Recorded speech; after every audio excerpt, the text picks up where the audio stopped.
Well, thank you so much. Some people are late. You know, they have to catch up. City TV is now Channel 1 TV. You understand? This is Channel 1 TV, telling your story, empowering change.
Hello, you're welcome to What the Papers Are Saying. My name is Vivian Lokko. Thank you for joining us for another edition of the show. We basically look at the big stories. We look at all the angles that have evolved for the week. When I come back, I'll take you through the stories that made headlines, and then we'll look at those stories. Stay with us. We'll be right back.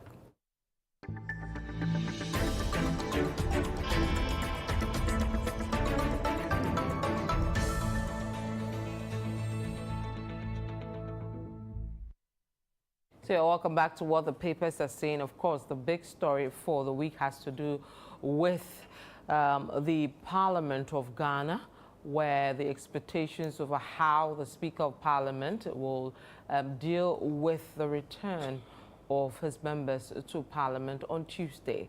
In the end, he adjourned the sitting indefinitely. So let's see how that story was captured. We'll start with Daily Graphic.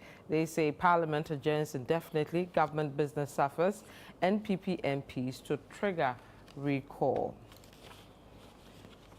The Ghanaian Times, stalemate in Parliament, Speaker adjourns sitting Sinadai, cites lack of quorum, exigencies of state affairs in Parliament. The Ghanaian publisher, AG defends constitutionality of MPs retaining seats. The Ghanaian Times again, brouhaha in Parliament, majority caucus gathers 83 signatures to initiate recall of House. CityNewsroom.com, I will not step down as independent candidate, Suhum MP. And finally, on that story, let's go to channel1news.com. Their angle, Cynthia Morrison denies taking money to rescind independent bid. So those are some of the big stories around Parliament this week. Let's move away from that. The Galamsey fight is still in the news. Why? Let's see. Channel1news.com, NDC MPs file motion to repeal LI permitting mining in forest reserves. CityNewsroom.com, Galamsey fight, UTAG to call off strike in October, or rather on October 29. Channel1news.com, Galamsey, NDC, NPP not committed to Galamsey fight, Professor Kwesi Prempeh. And finally, on that story, let's go to myjoyonline.com. UTAG NEC urges members to end Galamsey induced strike on October 29. We'll move away from that. We'll take you to the Akoto Ampah Memorial Lecture and matters arising from that lecture. We'll start with the Daily Graphic. 13 presidential candidates on ballot unnecessary. Professor Prempeh speaking. Channel1news.com, Ghana's democracy weakened by partisan governance, Professor Kwesi Prempeh. And finally, from that memorial lecture, CityNewsroom.com, EC must prevent smaller parties acting as NPP, NDC proxies, Professor Prempeh. Away from that story, some troubling development around the outbreak of cholera in Adan. Let's see how that story was captured. CityNewsroom.com, cholera outbreak Ada DCE bans food drinks at social gatherings. 3news.com, cholera outbreak, 2 deaths recorded out of 43 cases. So those are some of the big stories for the week. When I come back, I'll introduce my guest and then we'll delve into the story. Stay with us.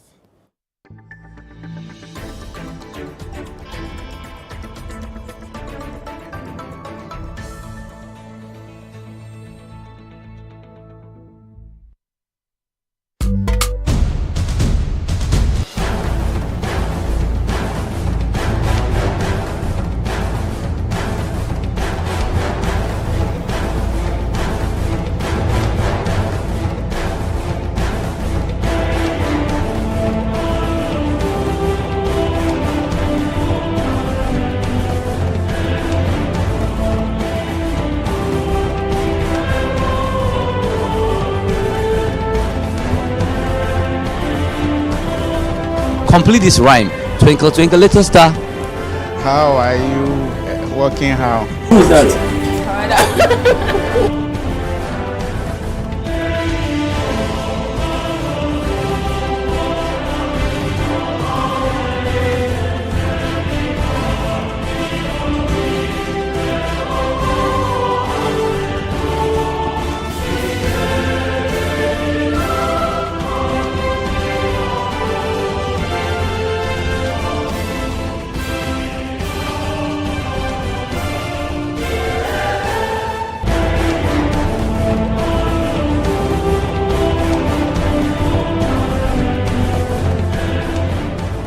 Welcome to The Point of View. Welcome to Face to Face on Channel 1 Television. And hello, welcome to What the Papers Are Saying. This be football made in Ghana. It be the only pidgin show where it day on your screen. Channel 1 TV. Thank you so much. Some people are late. They have to catch up.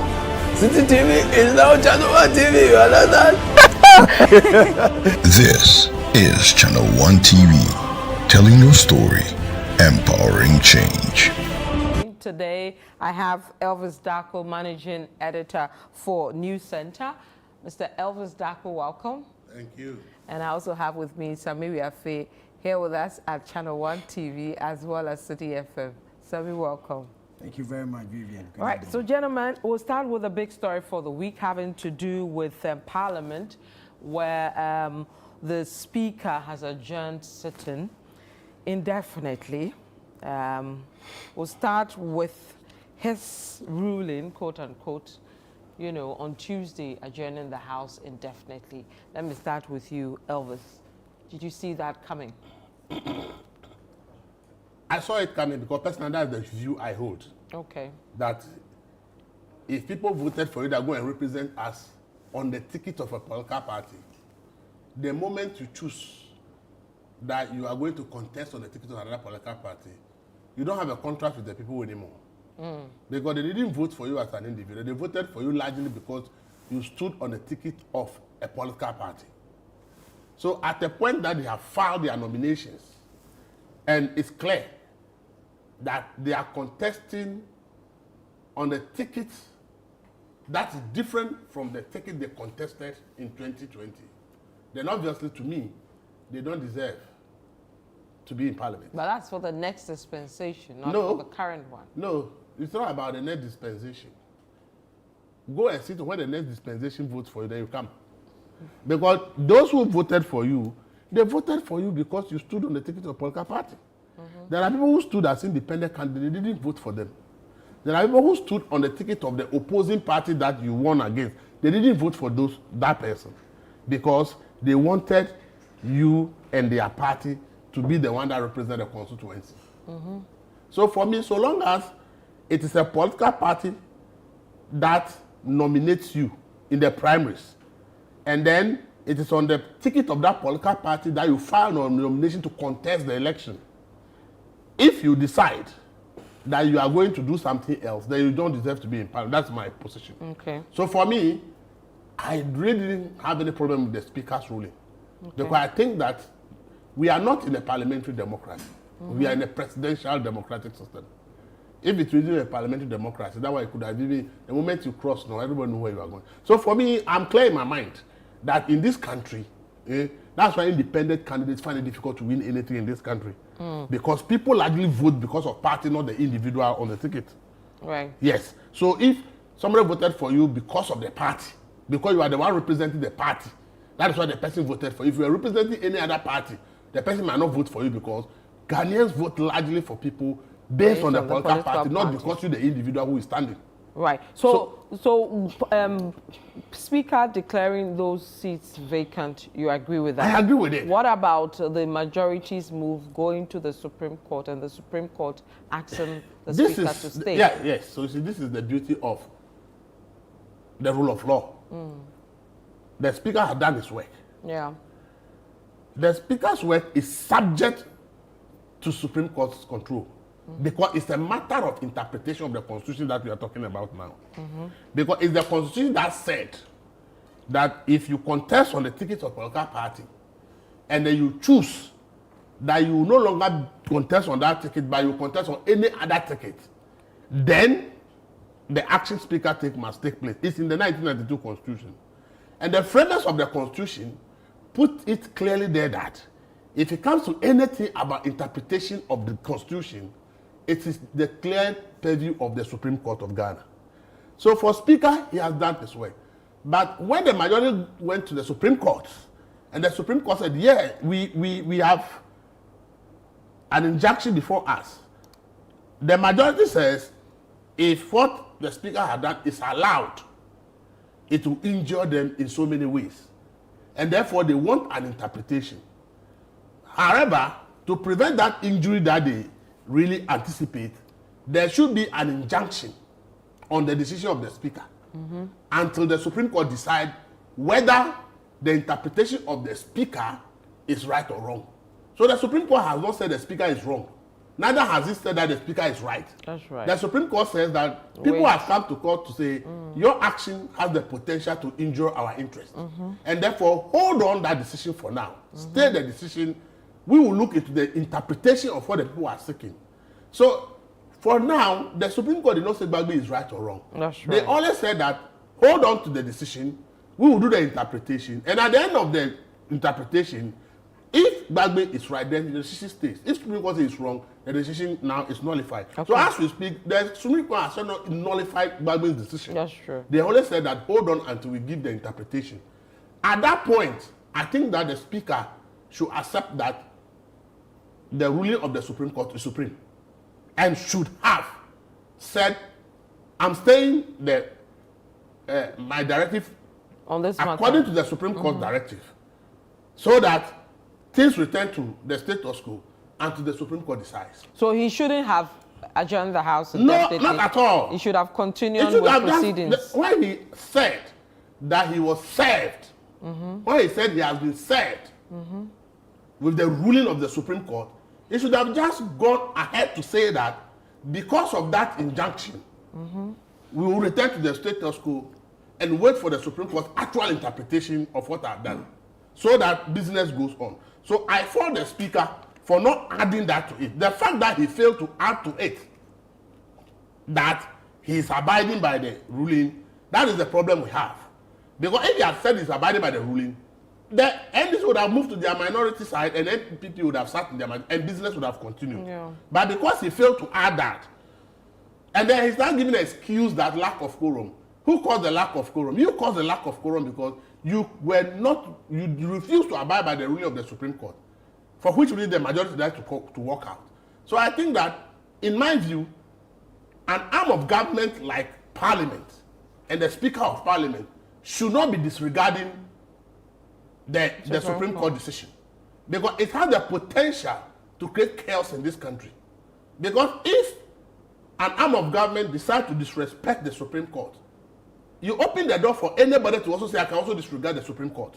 And that is not what we want in this country. Okay. And that is why I think that I fault the Speaker for not stating that he's abiding by the ruling and he should return to the status quo and wait for the final decision of the Supreme Court. Okay. I'll come back to you on why you think he felt that doing the indefinite thing would be better off under the circumstances, and also look at the AG who has been defending the constitutionality of the MPs retaining their seats. I mean, Elvis believes that the speaker should have just gone with the Supreme Court's, ruling of wait with everything. Let's look at the case proper.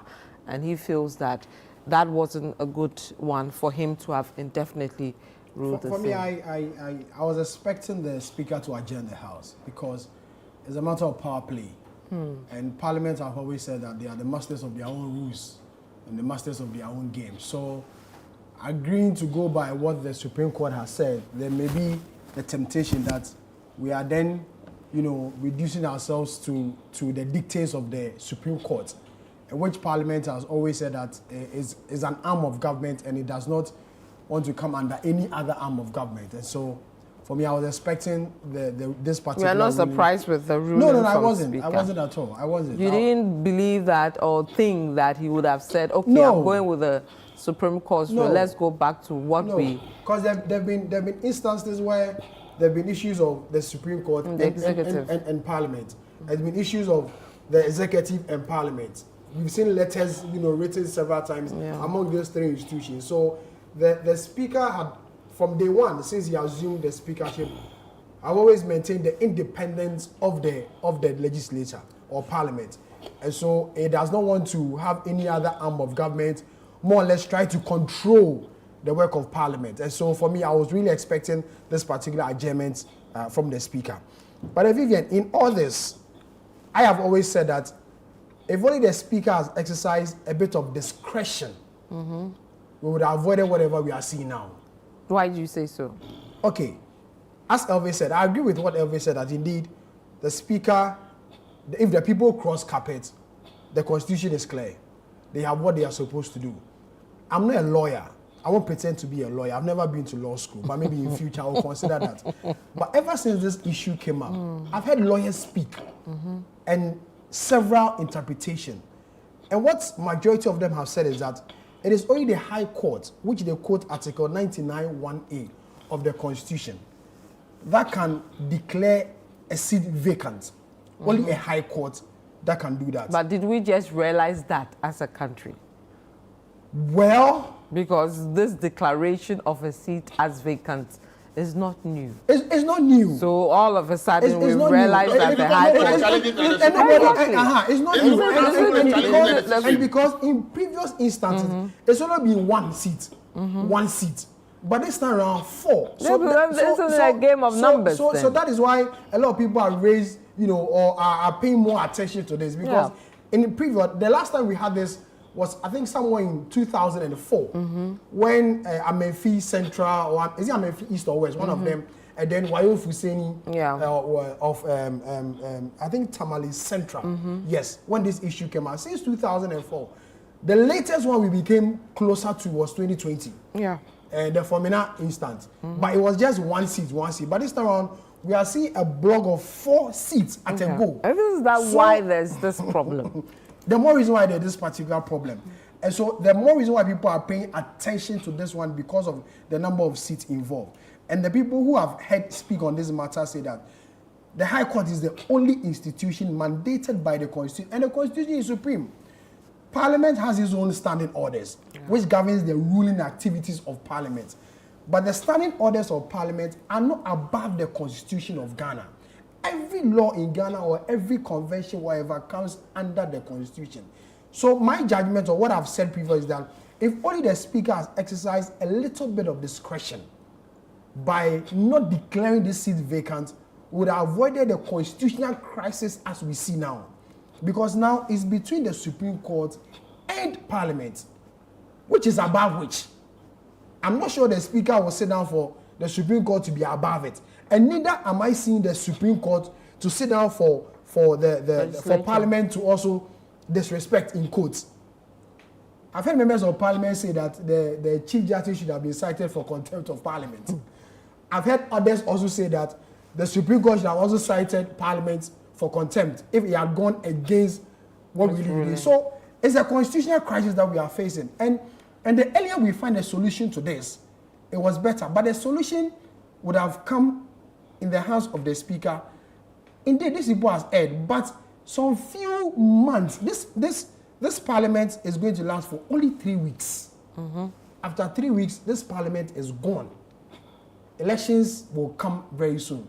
So if the speaker had allowed this to go, for us to have fresh elections to elect whoever I wanted, we would have avoided all this constitutional crisis as we are seeing now. Vivian, remember this issue is not dead. It's just an injunction. We are told that the party should file their various motions and notices or whatever. And the case proper will be heard after 7 days. Yeah. Now, the majority side have triggered a recall of parliament. That's right. We haven't solved this matter. And yet there's going to be a recall of parliament. We are going to see the same chaos that happened days ago repeat itself when parliament comes to sit. Because it doesn't look like the minority will back down. Yes, the matter has not been solved. Yeah. Now it comes to when we enter the chamber, who sits on the right side of the speaker, who sits left. On Thursday, we saw, was it Thursday? When it was Tuesday. Tuesday. We saw what happened. Minority people going to take over the seats of the majority. And to the extent that the majority said, okay, they won't come to the chamber. They're waiting for speaker to give a ruling. And this matter has not been solved. And we are recalling parliament. Because there's government work to do. There's government work to be done. But if the chaos is not resolved, government work cannot be done. So what's the solution with this in terms of getting government work done and getting cool heads to prevail with the two sides? And then with speaker managing everything we're seeing. The speaker could have avoided everything, as I said.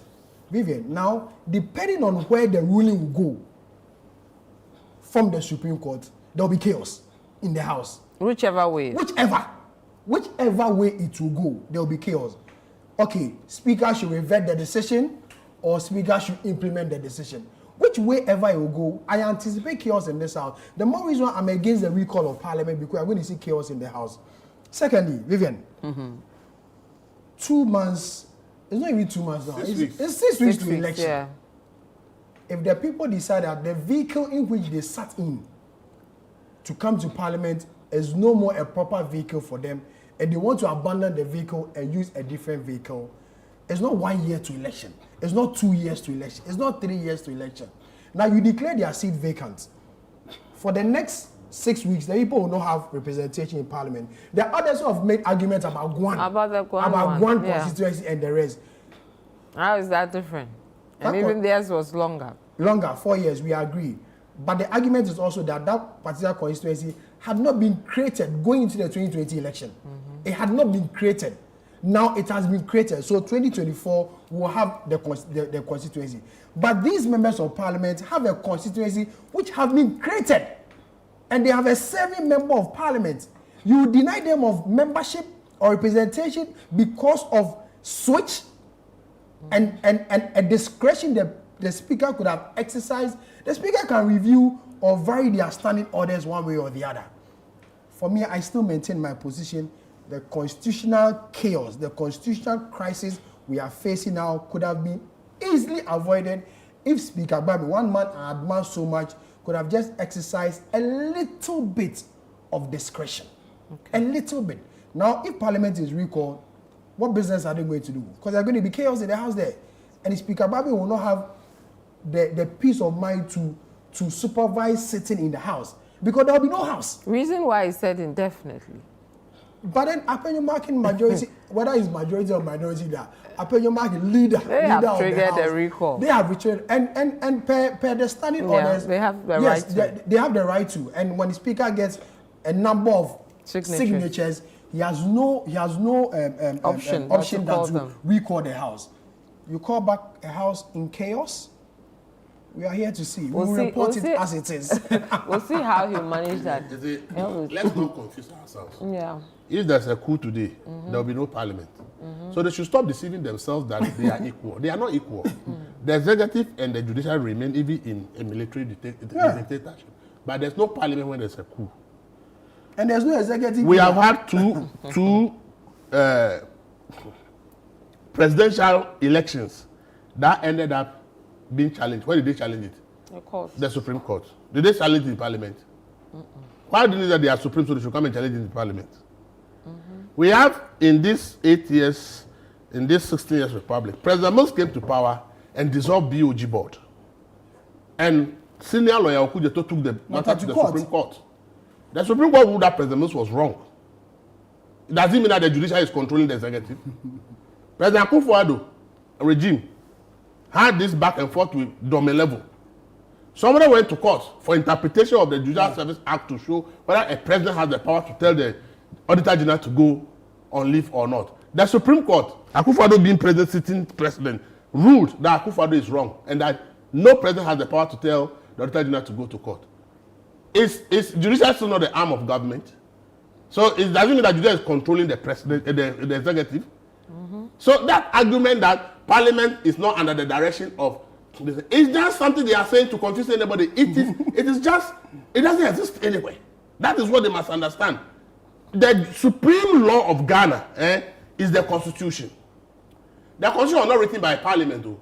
It was written by some people. Other laws that we add to it is what we make Parliament to do. Parliament duty is to make law. But the lawmakers, those who wrote the Constitution, says the supreme law of the land, if there's a problem, there's a Supreme Court to interpret it.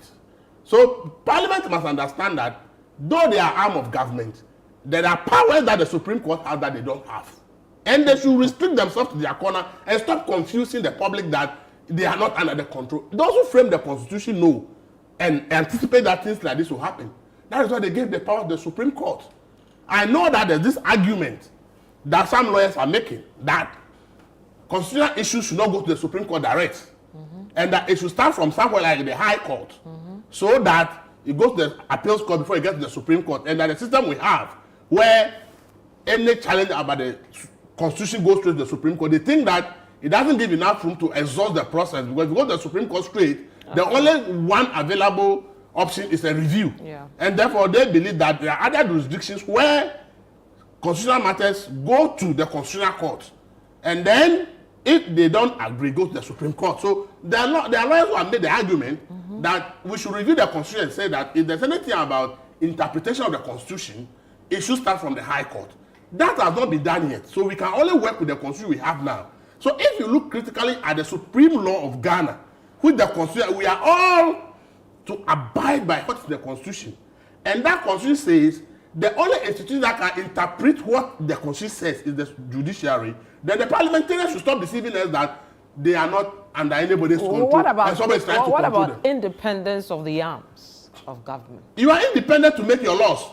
But when the laws are at variance with the Supreme with the Constitution, the Supreme Court strikes it down. If they pass a law that's at variance with they made changes to the NACOP law, right?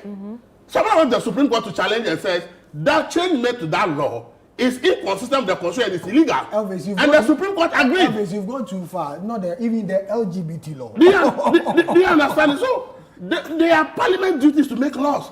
They don't interpret the laws, and they don't have the power to strike down anything done by the Supreme Court. So when we say independence of the judiciary, everyone has a role to play. But the Supreme within the three, which can control the other two or can make decisions that affect the other two, is the judiciary. So this interpretation they have been given to us that we are all equal, it cannot be true. If you read Ghana's constitution, it can never be true that the executive, the judiciary, and the legislature are the same. They are not. They all have their role to play. But the final arbiter, when there is a challenge to any of the things that have happened, is the Supreme Court. That's why the Supreme Court can even take a decision, and when there's a review, they can depart from their own decision. All right. So they should stop deceiving the public and creating this impression that because they are Parliament, they are not bound by whatever the Supreme Court has said. In fact, what Bagman has done, elsewhere, if Supreme Court wanted to actually deal with Parliament, they would have cited Bagman for contempt. By doing that, would just exacerbate the chaos. So I think the Supreme Court just decided to ignore what they are doing there. But the truth of the matter is, for him to disobey the orders of the Supreme Court, it's a very dangerous precedent. Because you are telling me, Elvis, that if tomorrow a court give an order against me, I should be able to say I disagree with the court, so I will not obey. That is what Parliament, that's the example Parliament is setting for this country, which is very dangerous. It can turn this country upside down. And we should stop entertaining them. We should tell them in the face that what they have done, they have endangered Ghana's democracy. Because what they have said is that if you are a Ghanaian and any court takes a decision against you and you disagree, you have the right to disobey that order. But that's not what the Constitution has said. And I wish they had been cited for contempt. Because what they have done is dangerous. What people don't know is that we live in a very unstable region. Okay. So there are certain things that an arm of government is doing. Nobody should be entertaining it under politics. All right. It will affect all of us. Okay. And we should not entertain that. Sure. I have to take a quick break. When we come back, we'll continue with the discussion around Parliament. We'll look at the 4 seats in question and some reports of some wanting to step down and denials from those people as well. And then we'll look at the way forward with this matter. What will happen next week? Will the Speaker go by what the Supreme Court is asking or otherwise? Stay with us. We'll be right back.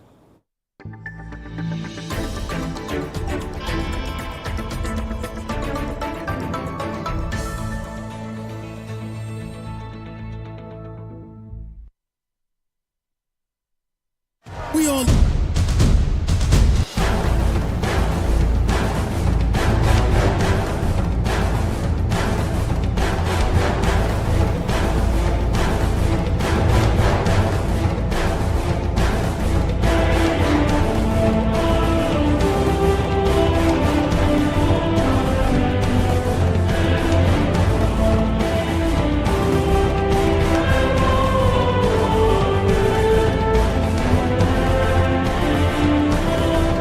Complete this rhyme. Twinkle, twinkle, little star. How are you working how? Who is that?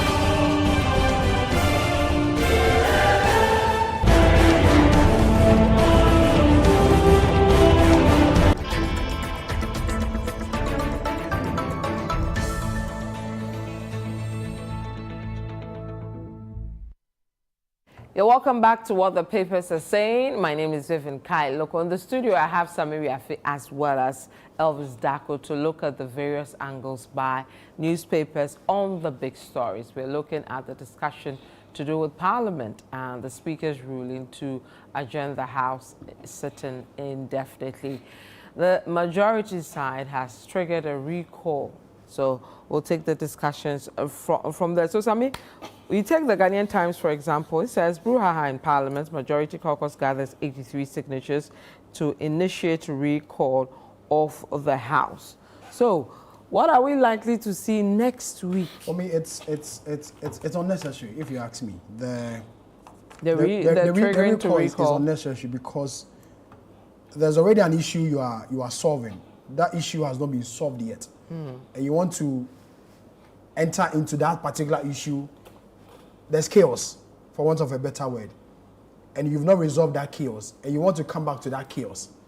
It won't really be in the interest of members of Parliament and all Ghanaians for Parliament to be recalled at this time. Because even if they are recalled, for the main purpose of the recall, we understand there are some urgent government bills, that need to be passed by the House. But how do you pass these bills when you haven't resolved the issue that brought you to Parliament in the first place? Now, per the Supreme Court's injunction, the matter has not been called yet. If Parliament is recalled and they come back to the House, my worry is the sitting arrangements. Who goes where? Who goes where? With the entrenched position. Who is going to agree for who to sit where? Yeah. Because the NDC side says it's the majority until Speaker says so. Until I've heard Amahama Yarega, I've heard their leader, Dr. Kesinato, almost all of them say that until the Speaker says otherwise, they still hold themselves as the majority. I heard Apenyo Markin, Honorable, also say that they've sent the matter to the court. The court has given an injunction. So it means that the spectacle still remains the way it is. So for them, they are still the majority. Speaker has not spoken. Supreme Court is yet to hear the matter. So who sits where? So they should be in their house and chop their majority and minorities in their house, in their constituencies. To avoid every trouble. Because Vivian, already, I said it last week, there's tension building in this country. And we do not want to compound the situation with this constitutional tension. As in, who be the boss, who be the boss who? Is it Parliament or the Supreme Court? Who is the boss who here? So to avoid all these things, look at what happened on Tuesday. Military men were sent to Parliament to go and protect the place. People who were journalists, who were members of the Parliamentary Press Corps, were searched thoroughly before entering. Members of Parliament did the same. Is it how we want it to be done? Where anybody who is a member of the House, you just walk in anytime, any day. Our colleague Ayukwe said he was never checked anytime he's going to Parliament, but on Tuesday he was checked. We should avoid all these things. Until the matter is solved, there's no need to recall Parliament. Because you people don't want to tell Bagby that is the problem.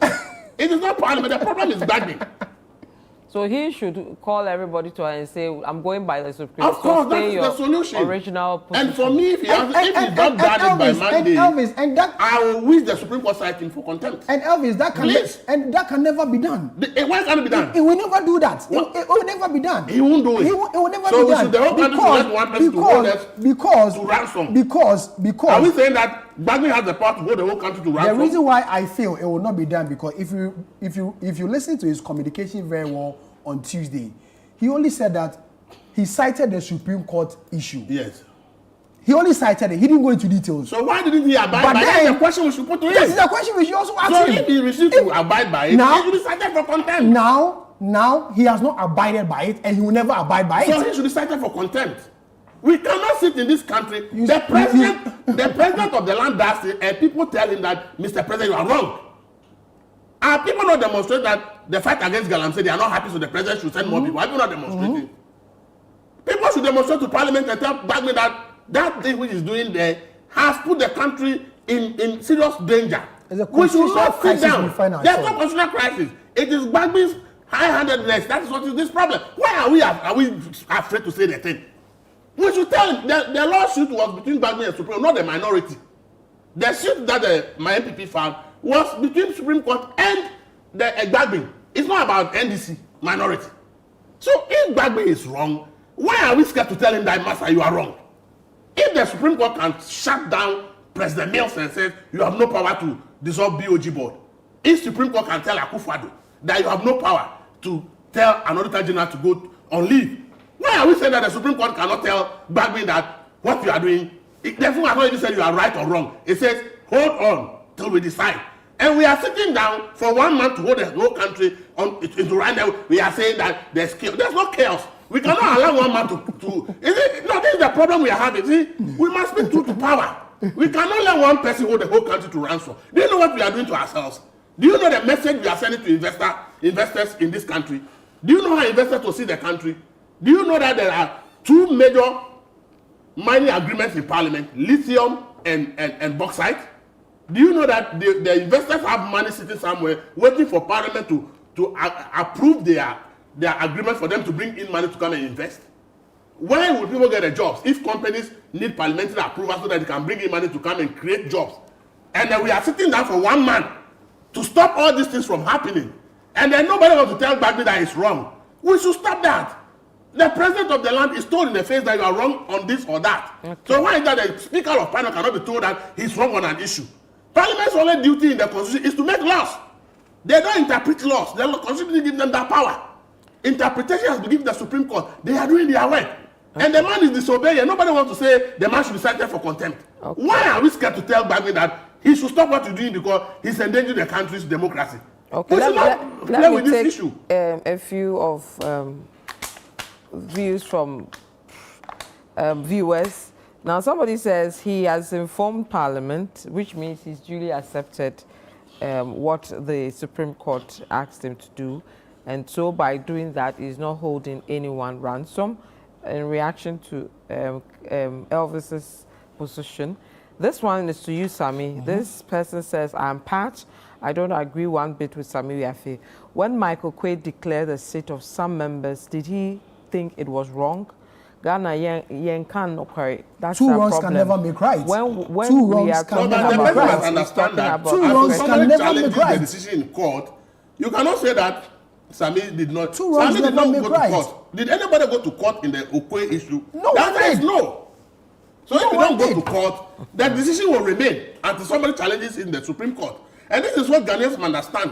That when somebody does something, you believe that the person is breaching the laws of the land. And the Supreme Court. And the fact that there's been precedent doesn't mean it was a good precedent, and that we should follow the good precedent or the bad precedent. Wrong is wrong, and two wrongs don't make a right. Okay. Right. Let's look at the persons who are causing all these problems.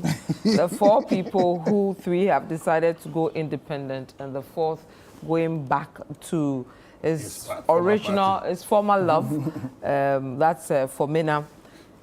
Shouldn't they also back down with their entrenched position? It'll be too late to, because independent the Electoral Commission has done everything. They filed notice of poll. I'm sure the printing of ballots, has already been done. So it'll be too late, if you ask me. It'll be too late for them to decide, to rescind the accession. And when they do that, coming back, it'll be really too late for this whole parliamentary process to go back to ground zero. It'll be too late. So where we are, they are in the middle of a deep sea or the devil. Which one do they choose? And they may want to keep where they are, because it will be too late, and it will make the whole process also a bit difficult and challenging. They took a step. They must stand by the step. You remember after Tuesday, we saw some pictures, of them with the majority leader. And then Cynthia has come up to deny that there's no way she's rescinding her decision. The same thing to the member of parliament for the Suhum constituency, Kojo Asante, who also said, no, he's running. I spoke to him this afternoon, and he said, no, he's still running as independent candidates, and nothing has changed. And he believes, and surprisingly, the 2 of them believe that they are going to win their seats. Cynthia believes that she's going to win. Despite MPP or whatever, she's going to win. Kojo Asante feels the same. Well, in her constituency 2 days ago, the people are divided They're about divided. her winning or not. Yeah. And in the same thing in the Suhum constituency, Kojo Asante also believes that he's going to win come the December election. So for them, pulling out is not an option. So isn't it a fact that the various parties didn't get their houses in order, and they are actually the problem? Vivian, they did. The triggers I know of the problem. very well of Suhum. So the Suhum guy, the current member of parliament, he was brought in by the agric minister now, Brian Champo. And I know very well that Brian had spoken to him to rescind this decision of not to contest. But if you speak to me and you don't address my issues, what have you done? That is the issue. And when you listen to all of them, there's one underlying factor. The party didn't treat me well. Yeah. Party didn't treat me here. So that is the issue. So, and I know very well that the general secretary, the national chairman, had made effort to speak to Cynthia and Kojo Asante on this matter. But then they are adamant. They feel that they can win without, regardless of the party's support. So for them, they really want to run and do whatever they want to do. And according to Kojo Asante, he's not the one who wants to run. His supporters are those encouraging him. What they always say, they're people. So he says that his supporters are those who are pushing him, and they are even campaigning for him. And the MPP is worried in that constituency, because if care is not taken, the party may lose that seat. Yeah, because if you look at the last election, the NDC candidates had, I think, 19,000, MPP had 24,000. So assuming the MPP's candidate, which is Potoswa, and Asante split the votes, the NDC candidate just goes in, and for the first time, Suhum may become a green, which has never happened before. So I'm sure they weighed all these options and know what the way forward is for them. That's why they've decided, whatever happens, Charlie, I'm going to contest. Always. Shouldn't the political parties have done There are several people who have done this, that the people say they all lost. How many independent candidates left their parties and have At least for Mena mentioned Momina and Joe Wise. The numbers that have left their party, both ends, they say, my people say I should contest. What happened to them? Maybe they could end up being like Mena or Joe Wise. You never know. So this kind of greedy political way should stop. I call it greedy political way because you also came to take somebody's seat. Those of them who are crying today, Somebody was Maybe MP. it was fairly done. Somebody was MP, and they also came to take the person's seat. So if tomorrow somebody is challenging your seat, party didn't treat me well. The time the person you went to remove, what happened? If it was done fairly. What is the meaning of fairly? Cynthia Morrison, you went to a primary and you were fifth. You were not second, third, or fourth, you were fifth. Please, I understand. A friend of mine said this. Politics is self-interest. I understand. So these things, they are bound to happen. And for me, I don't have a problem when people leave their party, want to go. I don't care. It's their decision. They join the party and they say, at this point, I won't join the party. I want to go independent. I want to switch the other party. They should be allowed to go. I don't have a problem with that. Because life is about choices. So for me, people moving here and there, that's why I love parliamentary democracy. The moment the person crosses, 3-4 people crosses, then majority changes. Some elections being held tomorrow to remove somebody. It's so sweet. Maybe we want to try the parliamentary democracy rather than this presidential system. Even the presidential, we are not seeing Once you do this, the party quickly say, "Oh, you've left the party, gone. We have replaced you with this person." This chaos will not be there. You want to do the parliamentary process, the party, no, you have left the party, you are replaced. The right to parliament, what's the big deal? So sometimes we need to let some of these things inform the constitutional changes we are asking for. So for me, them going and the rest, I don't even have a problem with that, because if the person is party A and say I want to join party B, it's his choice. If the person I want to go independent, it's the person's choice. So for me, this issue should be made to go. And I think that the Supreme Court ruling should come so that this issue is settled once and for all. Yeah, as soon as possible. Yeah, it should come so that it's settled once and for all. So that tomorrow when somebody decides to take that decision, know that this is the position of the Supreme Court. The Supreme Court decides it becomes law. Yeah. And then somebody sees someone and says that they are equal. Yeah. How can it be equal? You make laws and the Supreme Court can strike it down. The Supreme Court can strike decisions of the president down. So you must understand that the Supreme Court is at par with the Constitution. The executive and the legislature are under the Constitution. This is what they must understand. Executive and legislature are under the Constitution. But the Supreme Court is at a par with the Constitution. That is why you must understand that the real authority in this country is the Supreme Court. Okay. Because if they tell the president that what you have done is wrong, it becomes law. If they say what Parliament has done is right, it becomes law. So if they rule tomorrow, their ruling becomes the law. Irrespective of what is the Constitution, whatever they will say tomorrow, that right will remain the Constitution. We're not going to clean it, but what the Supreme Court will say becomes the law. So we should understand this and stop allowing Bagby to throw everybody into this confusion. Somebody says, please stop blaming the Speaker. Blame the Supreme Court. It should expedite interpretation with the same haste it acted on Afenyo Marcus' request. But Supreme Court has done that. They said stay it. They've given the party 7 days to file their statement so that they can decide the case. What else do you expect them to do?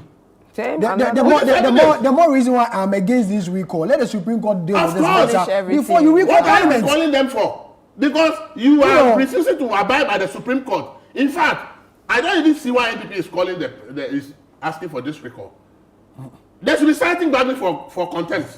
Somebody said, because they are the one who sent the case to court. Someone said when EC refused to obey the injunction not to proceed with the special voters registration, were they cited for contempt? Who did you ask them? Did you tell the? Did anybody go to court on that matter? So you see, sometimes some of these things are about to challenge. Do you know that NPP can go and cite a Supreme Court for contempt? That the Supreme Court has said the government hasn't done it, so they want the Supreme Court to cite him for contempt. NPP which filed the case, majority can go and do that in the Supreme Court. So for me, look, let's be clear in our mind. Everything that is happening is Bagby's fault. Okay. Simple and short. Bagby's fault because he refused to obey the Supreme Court order. If he had obeyed the Supreme Court order, from Tuesday, panel would have been sitting. And for me, all the chaos they are creating doesn't put food on anybody's table. The commercial agreements in Parliament, where somebody wants to come and construct a mine, to mine bauxite, to construct a mine and mine lithium, employ people, pay taxes to the state, is what to put food on people's table. But they are sitting there and all these bills are sitting there, they won't work on what is in the interest of the people. But they are there creating chaos among themselves. You see, this is the problem we have in this country. This parliament that we say is a hang parliament is supposed to benefit us. In the near future, everybody will say this is the worst parliament we've had. But they've always said, Joe Owusu has always said that. This is the worst parliament. Joe Owusu has always said it. Chaos and chaos and chaos. And these are members of parliament. and they say add honorable to their name. When you call them say I am honorable, they should ask themselves what they are doing in parliament, whether it is honorable. Never again will have such a parliament. Did you see what you are talking about? So for me, look, we should go beyond this thing that Gbagbo is doing. We must tell Gbagbo in the face that is the problem. If anything happens in this country because of this issue, Gbagbo will be held responsible. Okay, because he's the one who disobeyed the Supreme Court ruling. This one says, so who corrects the Supreme Court when they make mistakes? The controversies surrounding the Supreme Court rulings are becoming too many, and some of us are beginning to see the Supreme Court as doing pure politics. Do they expect level-headed Ghanaians to obey them? Of course. The Supreme Court has avenue.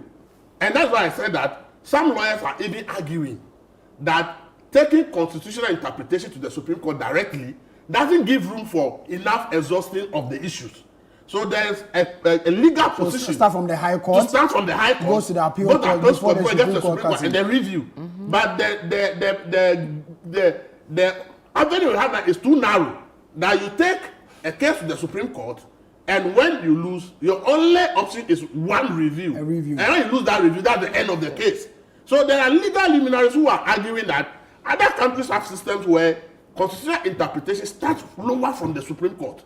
So that when they decide and the people do not agree, then they move to the next court, and then they get to the Supreme Court, and then there's a chance for review. So there will be 4 different judgments on that issue, and it gives room for people to come up with all kinds of arguments from one level to the other. And I think I agree with those people who are saying that constitutional interpretation issues shouldn't go straight to the Supreme Court. And I wish that in the review of the Constitution that we say we are working on, we will change that in the Constitution and say, when you have interpretation issues, maybe start from the Appeals Court or High Court. But I think that this situation where we are starting directly from the Supreme Court, I think that it doesn't give room for people to exhaust the argument very well in terms of decision making. So I think I support those arguments who are saying that let interpretation issues start from either the High Court or the Appeals Court. And these are some of the issues we are talking about in constitutional review. So you see, you may disagree with the Supreme Court, but look at the decisions. Okay. Prince from Koforidua says, I was amazed by the ruling of the Supreme Court concerning the vacancies declared by Speaker Bagman. But if I remember that the same Supreme Court ruled that birth certificates cannot be used as proof of citizenship, I just read Proverbs 29:2 and cry. Do you know what's it? You don't go to church. No, but the person is making a mistake. The future is I'll allow you to. No, let the person know that Supreme Court has not decided on the vacation of the seats. The Supreme Court only said that hold on to the decision until interpretation.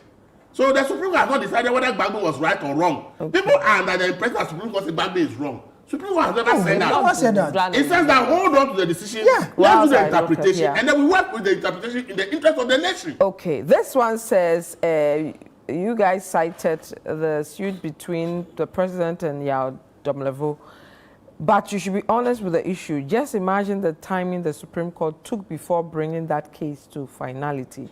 We must call a spade and stop the pick and choose. The Supreme Court had the discretion to determine the period or the duration of the case. One was even decided earlier. President Mills' own took 4 years. It was after President Mills' death and 4 years before the Supreme Court took a decision on the issue of President Mills, where he had the power to dissolve the board of the Bank of Ghana. So the Domelevo case was actually heard faster than the President Mills' case. So please. See, people, we need to talk and even the Supreme Court has that power to determine how long a case. They have that discretion. So the fact that you file a case today doesn't mean tomorrow you must hear it. And you see the problem we have? Yeah. Because the Constitution allows people to file case directly at the Supreme Court. Recently, CJ brought out, in fact, an argument why they need more judges at the Supreme Court. Yeah. And if you read that carefully, you realize that there's so much workload on the Supreme Court judges because they have hundreds of cases and even at the Supreme Court. Recently, former retired Supreme Justice Doche also made a similar comment. You understand it? There are so many cases, so you would think that they are deliberately delaying the case. That is not the case. So it's because the workload, in terms of the number who have gone to court seeking interpretation, they have so many cases there. So when the cases are many and the judges are few, obviously they can't just wake up and come and give a decision. They have to defend their decision. So it takes time. So the CJ made the argument, even before the CJ's letter got to the president, somebody has leaked it out to the public. Okay. And it became an issue. The CJ is asking for more judges. The judges are lazy. And after the CJ came and explained that if you say all interpretations are done only by the Supreme Court, and this number of cases are there, if I empanel 5 judges per case, this is the number of times they have to sit in a year. And if you look at the workload that he said, I have less than 45 seconds. I want you to comment quickly on 2 things on the Galamsey fight. One, the NDC MPs filing motion to repeal LI permitting mining forest reserve. And secondly, Utah calling off a strike by October 29th. Galamsey, you know my position, shoot to kill. Joe White recently backed this argument that the best way to deal with this the best way to deal with this matter is to shoot to kill. If you kill them 1, 2, 3, 4, they run away from the forest. Anything. They'll never come back again. That's all. Killed 90 and buried them in the Galamsey. What the minority do is just populist step. Because when Parliament resumed, one of the first things that was done is government laying the LI to repeal mining in the forest reserves. It's already there. So how is it that the minority is saying that they want to do that when the government has already done that? This is the kind of, I don't understand what they understand by politics in Parliament. The government of the day has done the thing. And today you say you are majority or whatever, so you want to do the same thing. How does it help the ordinary person you are representing? When there are bills that when passed will help the people, bills that when passed will bring money to this country for people to come and do investment, employ people, pay taxes. You are not interested in that.